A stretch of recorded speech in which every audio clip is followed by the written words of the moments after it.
Long stud naman 880 yen o 333 pesos each. Tapos ito namang reservoir tank cover 1,430 yen. Tapos itong lug nut naman 1,210 yen each. I-times 16 nyo yan para makompleto nyo lahat. Itong carbon fiber spoiler naman ng EG Hatch 110,000 yen o 41,700 pesos. Same price lang din dito sa EK Hatch. Ito namang aero mirror nila 107,000 yen. And ito naman ang tsura ng Spoon Sports sa loob. Puro box lang ang makikita mo. Sa mga catalog mo lang talaga makikita yung mga parts. Kasi hanggang harapan ka lang. Ayan yung office nila. Maliit lang din. Alright. Wow! You hold it, okay?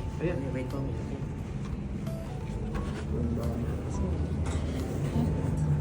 Karagol napin eh. Pero pututan di pa ni, di ba?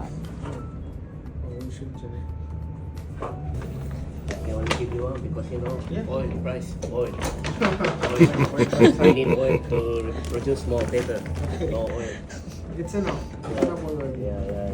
We need to be Eco-friendly? eco-friendly. Okay. Prices, oil prices.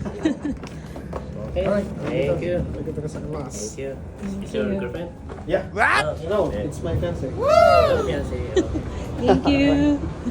At syempre, after ko mamalengke, kailangan natin i-flex yan. Either dito sa harapan or dun sa side. Pero mas popular talaga yung sa side. So, dun sa side na lang ako mag-photoshoot. Syempre, kailangan yan para may pruweba ka na sa Spoon Sports ka talaga bumili. Baka sabihin pa, peke itong mga nabili ko.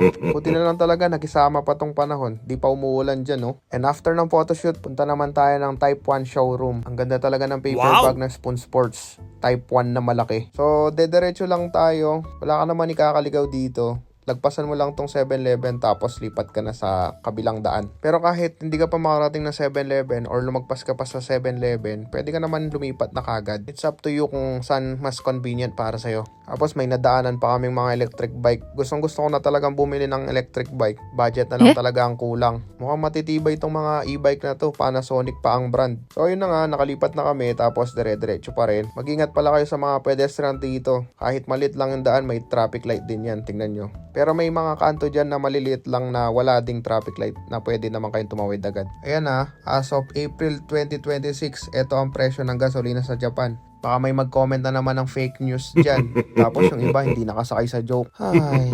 Tapos ito na yung isa kong palatandaan na malapit na ako. Kasi katapat lang ng Type 1 ang Suzuki. At ayun, nakarating na kami sa Type 1. Sa unang part nito, dyan sila nag-a-assemble ng mga makina. May mga nakikita akong videos na pwede silang pumasok dyan. Pero hindi pa ako nakapasok dyan. Kasi ang showroom nila is nasa taas pa.